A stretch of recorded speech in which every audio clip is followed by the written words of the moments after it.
Hai, masih bersama saya, Mr. Z, bicara. Tentu saja bicara tentang kebenaran, berdasarkan fakta, data, dan realita. Teman-teman, nampaknya ini saya melihat ya dari media sosial, Amar Zoni, ah, banyak yang mengidolakan. Saya, ya jujur saja, saya tidak mengenal dan katanya sih Amar Zoni ini bintang film. Tapi sayangnya saya tidak pernah nonton filmnya gitu ya. Ini saya ya teman-teman. Oke, kita tidak membahas tentang film dan pribadinya, tetapi peristiwanya ya. Saya tertarik karena begitu ramai di berbagai media sosial beredar nama Amar Zoni. Untuk itu saya ingin mengulas ya terkait dengan apa sebenarnya yang terjadi, gitu ya. Mengenai kronologisnya nanti kita akan bahas di waktu yang lain. Kali ini saya ingin membacakan satu berita berikut ini. Dari Detik News ya. Amar Zoni ngaku didekte bikin surat pernyataan kasus jual narkotika di Rutan. Jual narkotika di Rutan. Wah, kita baca aja ya. Jakarta, terdakwa kasus penjualan narkotika di dalam rutan Salemba Muhammad Amar Akbar alias Amar Zoni mengaku didekte menulis surat pernyataan. Amar mengatakan dikte isi surat itu disampaikan petugas rutan. Sidang lanjutan kasus penjualan narkotika dengan terdakwa Amar Zoni dan kawan-kawan digelar di Pengadilan Negeri Jakarta Pusat. Jaksa menghadirkan penyidik dari Polsek Cempaka Putih, Mario, sebagai saksi verbalisan dalam sidang ini. Awalnya jaksa menanyakan terkait surat pernyataan dari pihak Rutan Salemba. Mario mengatakan surat itu ditulis Amar Zoni. Apa surat pernyataannya? Tanya jaksa. Siap, surat pernyataan tertulis dari terdakwa, Bu, jawab Mario. Yang tulis siapa? Tanya jaksa. Siap, Muhammad Amar Akbar, jawab Mario.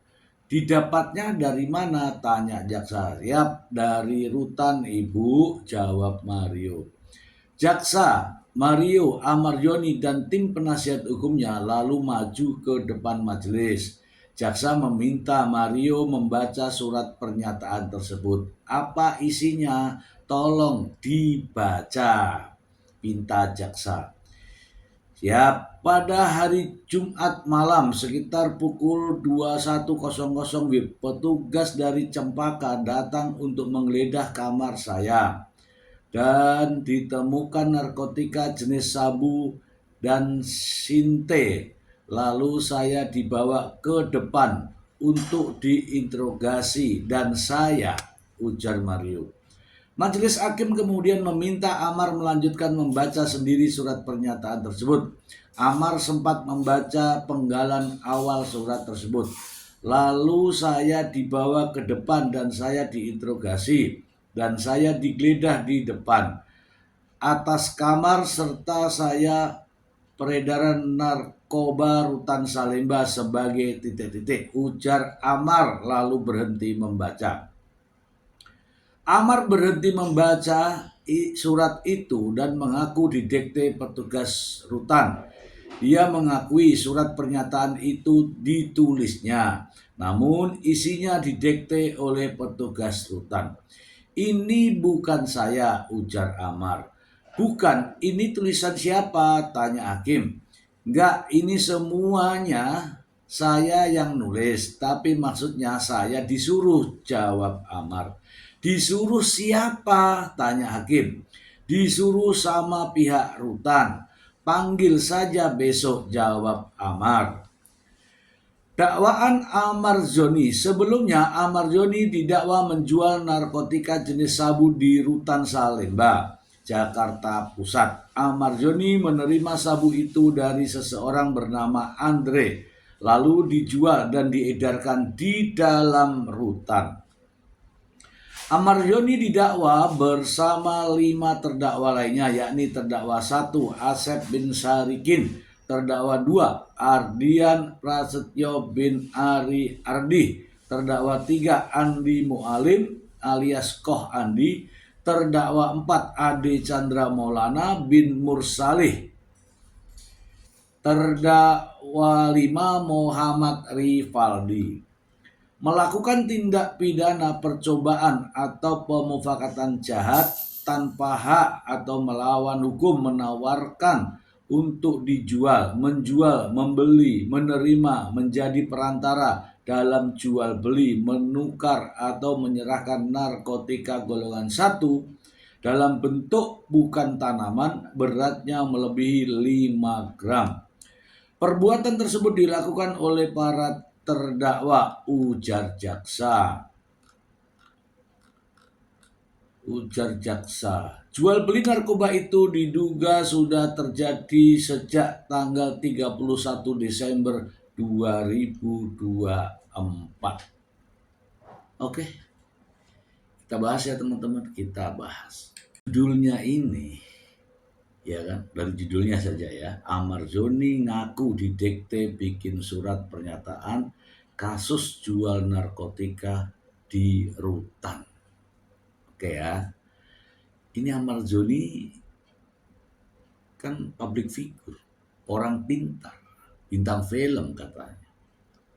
Kalau menyebut bahwa dia didikte, bisa nggak ya kira-kira didikte gitu ya, oleh petugas rutan. Ingat ya teman-teman ya, kasusnya ini dia di dalam rutan gitu loh ya. Di dalam rutan artinya dia sedang menjalani hukuman tentang kasus narkotika. Kemudian ditemukan narkotika. Artinya apa teman-teman? Artinya ini nggak kapok gitu loh. Ya ini nggak kapok. Bukan persoalan dekte atau tidak dekte ya. Ini tidak kapok ini. Kenapa sampai ya namanya juga kasus narkoba. Ya kalau sudah divonis ya hindari narkoba. Ini faktanya bahwa Amar Zoni masih menerima suplai narkoba. Apakah itu dijual atau digunakan sendiri? Kita tidak tahu ya teman-teman. Tetapi ketika seorang narapidana di dalam rutan kemudian kedapatan mendapati di badannya atau di dirinya jenis narkoba, itu artinya orang ini masih mendapatkan suplai tentang narkoba. Dari siapa? Saya belum paham betul ya. Intinya kalau toh ya ada surat yang dibuat kemudian didikte, ini juga lucu ya teman-teman, karena Amar Zoni ini dewasa, tahu membaca, tahu peristiwanya. Kalau didikte ya untuk apa? Ya enggak? Ini juga pesan juga buat teman-teman. Apabila Anda ini sudah dewasa kemudian didikte gitu ya, berontak. Jangan menulis sesuatu yang bukan Anda lakukan. Begitu ya. Oke, saya akan membacakan lagi berikut. Ya, menarik juga ini ya. Amar Zoni disebut jadi gudang sabu di rutan. Terima imbalan 100.000 per gram. Ini di rutan loh nih. Saya baca ya. Sidang lanjutan kasus narkoba yang menjerat aktor Amar Zoni kembali digelar di Pengadilan Negeri Jakarta Pusat. Dalam persidangan ini jaksa membeberkan peran Amar Zoni saat berada di rutan Salemba. Jaksa penuntut umum menyebut Amar berperan sebagai gudang sabu. Hal itu terungkap saat jaksa membacakan berita acara pemeriksaan milik Amar di hadapan majelis hakim. Saya jelaskan bahwa benar saya hanya menjadi gudang atau tempat menyimpan narkotika yang dimiliki oleh saudara Andre, kata JPU saat membacakan isi BAP di ruang sidang Pengadilan Negeri Jakarta Pusat. Dalam BAP tersebut dijelaskan juga keterlibatan Amar bermula dari komunikasi dengan seseorang bernama Andre yang kini masih buron. Andre disebut mengirimkan sabu melalui perantara terdakwa lain, Muhammad Rivaldi.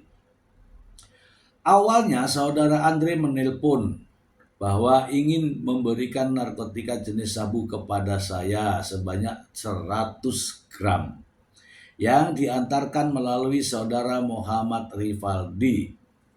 Dan kemudian Muhammad Rivaldi datang ke kamar saya dan membawa plastik bening, lanjut JPU. Barang tersebut kemudian dibagi di dalam kamar Amar.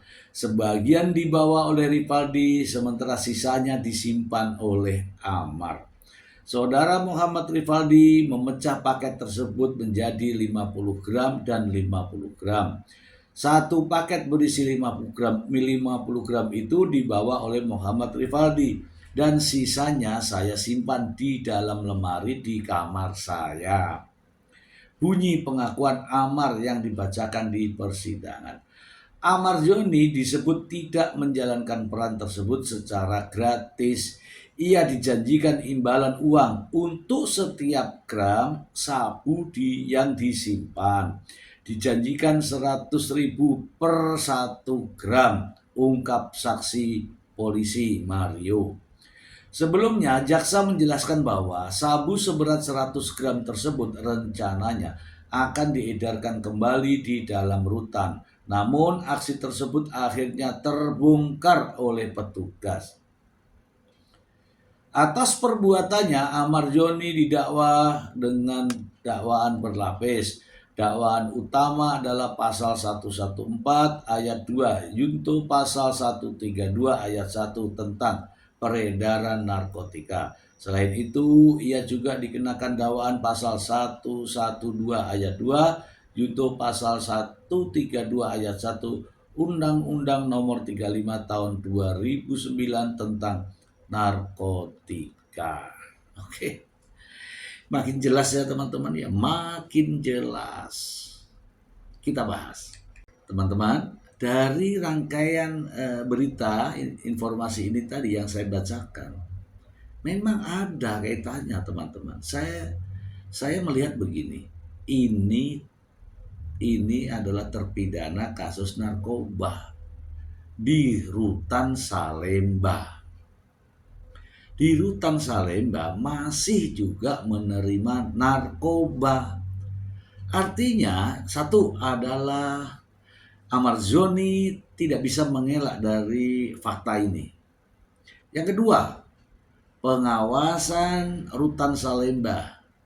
Ya, tentunya dipertanyakan ya teman-teman ya. Dipertanyakan. Mengapa ada barang berupa narkotika 100 gram bisa masuk? Pengawasan kan? Oke. Yang ketiga, niat daripada Amar Joni. Apakah Amar Joni ini mau berhenti terlibat dengan narkoba, atau memang ingin terus-menerus terlibat dalam peredaran narkoba?